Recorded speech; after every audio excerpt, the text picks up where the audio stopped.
ना तू स्वतःने भजन कर, नाहीतर तुझा जन्म काय होईल, वायाला जाईल. मग तुम्ही म्हणाल महाराज हे खरंच हे जे तुम्ही सांगताय तेच करणं गरजेचं आहे का? हो तेच करणं गरजेचं आहे. बरं आणि खरं जर सांगायचं म्हटलं ना संजू बाबा आणि वेल्यातील सगळी मंडळी, तुम्ही खूप भाग्याचे. काय तुम्ही खूप भाग्याचे आहेत की तुम्ही जिवंत असताना संतांचा मार्ग तुमच्यापर्यंत येऊन गेला. तुम्ही या मृत्यू लोकांमध्ये असताना संतांचा मार्ग तुमच्यापर्यंत येऊन गेला. नाहीतर तुमच्या आपले माझ्या सकट आपले सगळ्यांचे वाढवडील त्यांना समजला का हा मार्ग?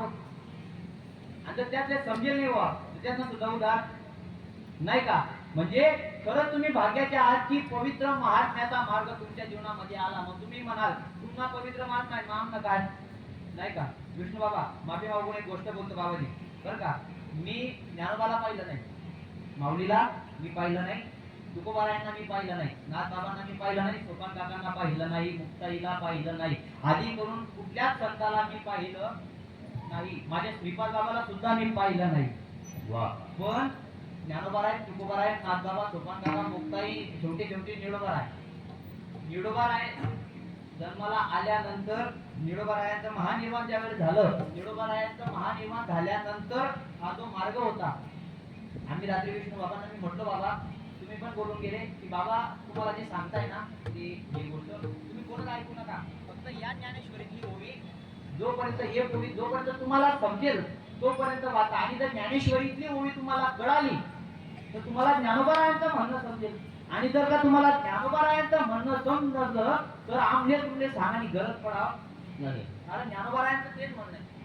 आम्ही काय सांगितलं विष्णू बाबा, मी आता काय सांगितलं, विश्वभर कोणतीला ती येतो त्याच्या हृदयामध्ये मी नामू जो मौल्य मदिरा काय मदिरा नंजे नाचे गाय नाही का, नामाविना मुख सर्पाची तिकडे या ज्या गोष्टी सगळ्या आहेत या सगळ्या गोष्टी आम्ही आणल्या घरून, आम्ही तयार केल्या, माझे श्रीपाद बाबांनी तयार केल्या, रामदास बाबांनी तयार केल्या, श्रीपाद बाबाच्या बापाने केल्या का? कोणीच केला नाही. त्या संतांचा जो मार्ग आहे तो खरा मार्ग हा आहे हे फक्त सांगितलं जातंय करून ज्याच्या मना ज्याच्या मना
आम्ही जे सांगतोय ते आमच्या श्रीपाद बाबाचं नाही.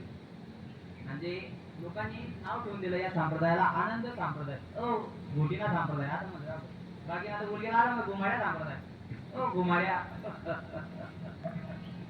हा घुमाड्या. तू सुद्धा ती गोष्ट करत होता पण आईच्या उदरात असताना तुझं पाप आडवा आलं काय डॉक्टरांनी आता सध्या नर्सबाईने ती नाळ काढली आणि काढल्यानंतर तुझ्या गोष्टीपासून बिनमुख झाला, तुझी दानच नाही झाली सन्मुख व्हायची नंतर तरी आम्हाला दोष आहे का? तिथं दोष आमचा आहे, तुझा पाप आडवा आला त्या गोष्टीला. तुम्ही सांगलाय माझे विठ्ठल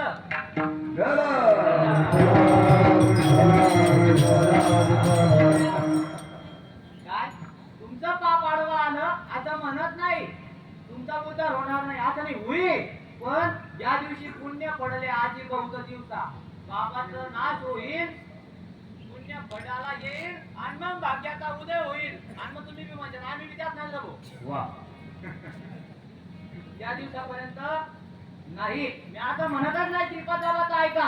अरे ज्ञानोबाराय तुकोबारायचं तर ऐकणार ना. आणि जर तुम्ही माणूस म्हणून जन्माला आल्यानंतर ज्ञानोबाराय तुकोबारायचं नाही ऐकलं तर काय अधिकार आपल्याला या बाळाघरात चालू करायचा?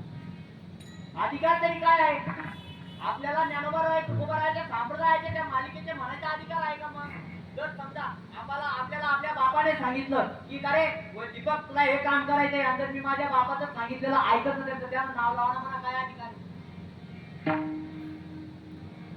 बरोबर आहे ना? पूर्वज जे जे करती तया नाम धर्म ठेवीची किंवा वडील जे जे करती तया नाम धर्म ठेवीचं नाही का?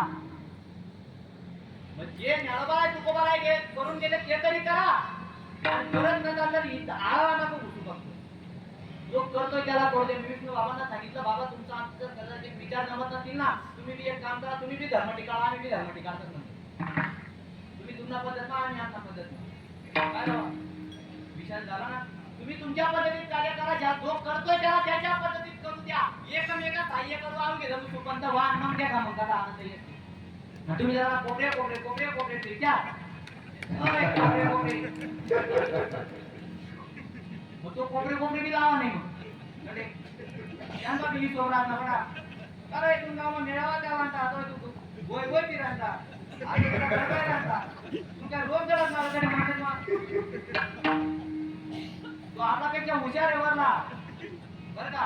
आपण जरी एखादी गोष्ट विसरली तर बाबा कदाचित समजा एखाद्या जर समजा दीपक तुम्हाला उद्या उठून काही बोलला ना तर तुमच्या मनात वर्ष 2 वर्ष 5 वर्ष राहू शकतं. पण ज्यावेळेस दीपकांनी तुमचे पाय धरून रडला समजा तुम्ही उदाहरणाप्रमाणे माफ करू शकता. तू इथं बेकार आहे माफ करत नाही कर्म करेल तर भोग काय संचित कर्मामध्ये कर्म केलंय तर भोग. आणि तुला जर भोगायचं नसेल तर मग काय तर कर्म नको करू नाही का. फक्त हा जो खरं सांगतो हा जो उपक्रम चाललेला आहे ना बरं का जर तुम्हाला हा विचार पटत नसेल हा विचार जर पटत नसेल तर फक्त या ऐकू द्या सोड द्या या ऐके फक्त या पण हा या पण. कारण तुम्ही येताय ना रात्री जे झालं नाही तर रात्री जे झालं ते बघण्यासाठी सुद्धा कोटी जन्माचं पुण्य लागतं भाऊ. ती गोष्ट पाहण्यास सुद्धा कोटी जन्माचं पुण्य लागतं. श्रीपादराव म्हणायचे अरे या व्यासपीठावरून जे सांगितलं जातं ज्ञानोबाराय तुकोबारायांनी जे सांगितलं आहे त्या अज्ञान जीवाला नाही सांगितलं. काय श्रीपादराव काय म्हणायचे जे सांगितलं जातंय या व्यासपीठावरून ज्ञानोबाराय तुकोबाराय सगळे जे सांगून गेले ते अज्ञान जीवाला नाही सांगून गेले. या मार्गामध्ये जो आहे या पंथामध्ये जो आहे त्याला सांगून गेले. आता तरी टकोऱ्यात घालून घे काय आता तरी तुझ्या टकोऱ्यात घालून घे. कारण हे आम्हाला झालं का हे फक्त आम्हाला होतं का आणि आम्हाला जर झालं असतं तर त्यांनी थोडी म्हटलं असतं काही यायची तशा नाही का. त्यांनी म्हटलं नसतं ना. ज्ञानोबारायला आवडत झाली हो. ज्ञानोबारायांना ज्या वेळेस मांडी खायची इच्छा झाली मांडी खायची इच्छा ज्ञानोबारायांनी मुक्ताईकडे कळाली. एका जणाने हातातून खापर घ्यावं ते खाली जमिनीवर आदळावं त्याच्यावर चालावं. मुक्ताईंनी ज्ञानोबारायांकडे जावं. ज्ञानोबारायांना क्रोध आल्यानंतर ज्ञानोबारायांनी झोपडीची पाठी लावावी. झोपडीची पाठी लावल्यानंतर स्वतःचा जठरग्नी प्रगट करावा. जठरग्नी प्रगट केल्यानंतर लाल होतं त्याची पाठ कापली. सांगतात ना या आम्ही बी सांगतात त्या बी सांगतात काही हे सगळे सांगतात बरोबर का. हे सगळे सांगतात ज्ञानोबारायांनी स्वतःची जठराग्नी प्रगट केली. जठराग्नी प्रगट केली ती एक साधना आहे. आणि जोपर्यंत तू तापत नाही तोपर्यंत तुला आकार येणार नाही. आणि जर तुला आकार आला नाही तर जन्माला आला तो तुम्ही म्हणाव नाही का. नाही या काला म्हणजे ना फक्त उद्ध टिका नाही नाही का. काय ज्ञानोबारायांना ती गोष्ट झाली. ज्ञानोबाराय म्हणतात भाऊ अरे आम्ही चौघे भावंड घरात होतो. घरात झाल्यानंतर आम्ही ज्या वेळेस त्या साधनेला सुरुवात केली तर आम्ही सुद्धा आरती रडती पडती एकमेकावरी म्हणती आनंदाला गोळ आला. आमची सुद्धा तीर्थदशा झाली. तुकोबाराय म्हणतात मला जन्माला आल्याचं सार्थक मी सुद्धा देवदेव करत होतो. मी सुद्धा परमार्थ करत होतो. पण त्या दिवशी माघ शुद्ध दशमी पाहुणी गुरुवार केला अंगीकार तुका म्हणे. त्या दिवशी माघ शुद्ध दशमीच्या दिवशी माझ्या जीवनात बाबाजी चैतन्य आले. त्या दिवशी माझा जन्माला आल्याचं सार्थक झालं. तुकोबारायांची साधना फळाला आल्यानंतर अरे ज्या तुकोबाराकडे 65 लाखाची जागीरदारी होती, तुकोबारा त्याच जागीरदारीचा हिशोब सांभाळत होते. ज्या दिवशी साधू धर्माला आल्यानंतर ज्यावेळेस तुकोबाराकडे 65 लाख रुपये होते, त्यावेळेस तुकोबारांना लोक तुकाराम शेठ म्हणत होते. आणि ज्यावेळेस 65 लाखाची जागीरदारी दान केल्यानंतर तुकोबारांना लोक तुक्या असं म्हणायला लागले. तरी त्या जीवावरती फरक पडला नाही. या नाव साधना. काय या नाव साधना. फक्त कळकळीची विनंती एकच आहे बाबा, बरं का? कळकळीची विनंती एकच आहे. ही गोष्ट त्या ठिकाणी सांगितली जाते, ती गोष्ट ऐका. नुसतं ऐकू नका. तर बाबा म्हणतात ऐकून ऐका. कसं ऐका? एक तरी यावं धान तिचे मग सर्व सुखाचे पात्र होईचे. हे प्रतिज्ञा उत्तर माझे अर्जुना उघड आहे. मनाच्या कानाने ऐक. ह्याच्या कानाने मनाचे काम करून ऐक. अरे कदाचित तू ह्याच्या कानाने ऐकलं तर तुला हा जो जीव सांगतोय याचं वाईट वाटेल. देहाच्या कानाने जर ऐकलं तर तुला वाटेल अरे हा 3 दिवसाचा पोरगा माझ्या समोर जन्माला आलेला पोरगा, माझ्या समोर राहणारा मोठा झालेला पोरगा मला परमार्थ शिकवतो, याची काय पात्रता?